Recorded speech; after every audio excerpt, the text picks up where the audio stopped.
But first, let's talk about what's hot now.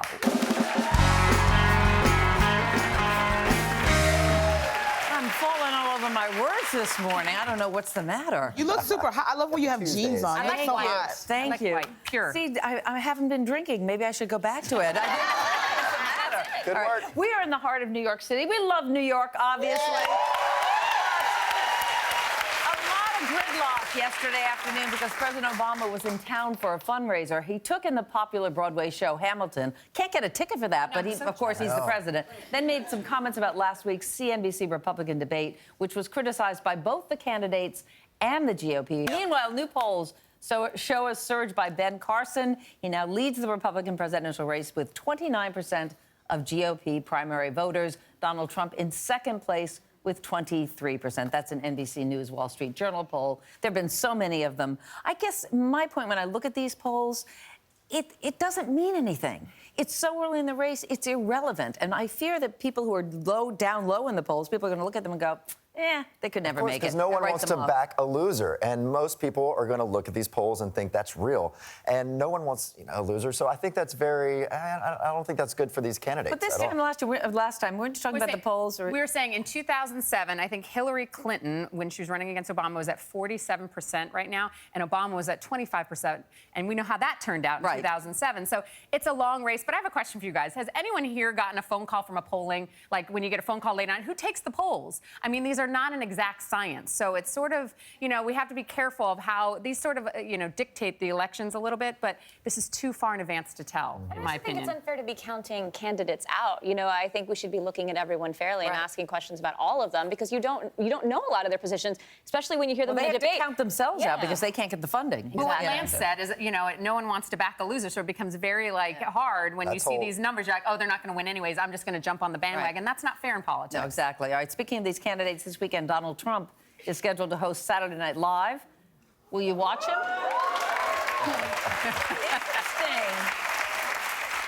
Interesting. Really? Because yesterday, Latinos in Congress voted in favor of issuing a statement asking that Trump be disinvited from the comedy show because racism, they say, is not funny. Obviously, they're referring to comments Trump made during his campaign announcement speech. They argue that his appearance on SNL would legitimize his characterization of Mexican immigrants as rapists who are bringing drugs and bringing crime to the U.S. And those were the words that he used about some illegal aliens. I think I actually want to see...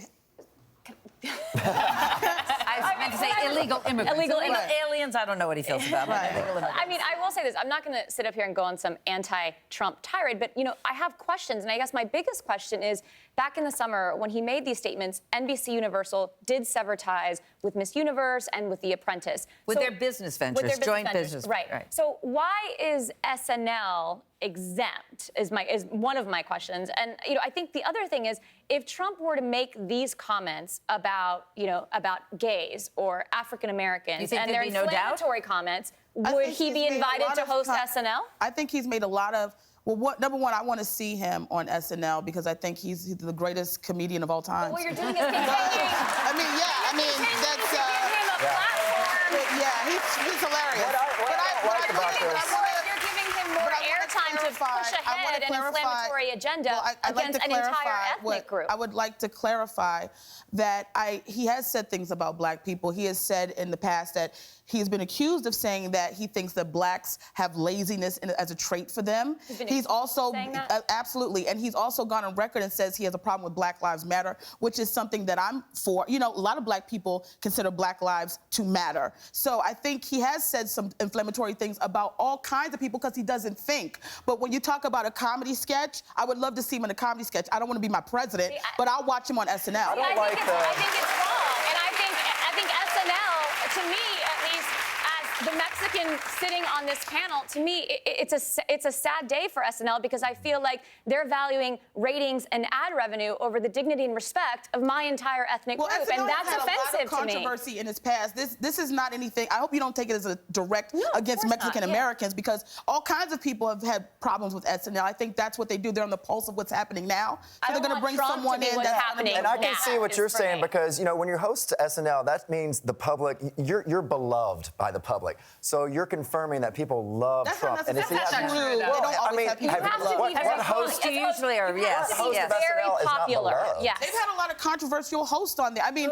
it would be great to You make have. fun of people, but if you're hosting, Who you're liked Trump? beloved. Like Paula Dean hasn't hosted SNL. No. Thank the Lord. Well, You know Paula what I Dean mean? is also Dancing with the Stars, so she's doing a lot of things. I mean, here's The my reality is he was just on Fallon, and the numbers went through the roof. right. People want to watch That's him. Colbert. He went Yeah, through it's the not roof on lost Colbert. on anybody that he will bring ratings. Yeah, Clearly, the audience absolutely. applauded when I mentioned Yeah, it, so yeah. people are interested. No, they are, and I will not be watching Right. on Saturday. And that's I will the great invite way to be. But if if you you don't want are to support watching, somebody, don't watch them. I'm not Turn it gonna off. watch it. And if you are watching, That's the best But thing. the irony, you wanna as Lilliana points out, is that immediately they severed ties with him right after he made those comments. Now, months later, not that many months later, a little it seems hypocritical. like Why people are are we back trying in But to bed. that happens Exactly. a lot. Why They do that for a lot of people when they say inflammatory You can do things. it. I A just couple don't of think it's months right. goes by, everybody's like hating that person, and then we come back and give them endorsements. It's happened for is a Paula bad- Dean, which is a for bad Bounty the Dog position to Hunter. take. But that's what Like we an do. abuse. That's what happens. I'm not saying it's right, but it I will be happens. throwing my chunklets at specific the to TV him. screen on Saturday night. All right, there you go. All right, I want to switch gears here. Do you guys know about fracking?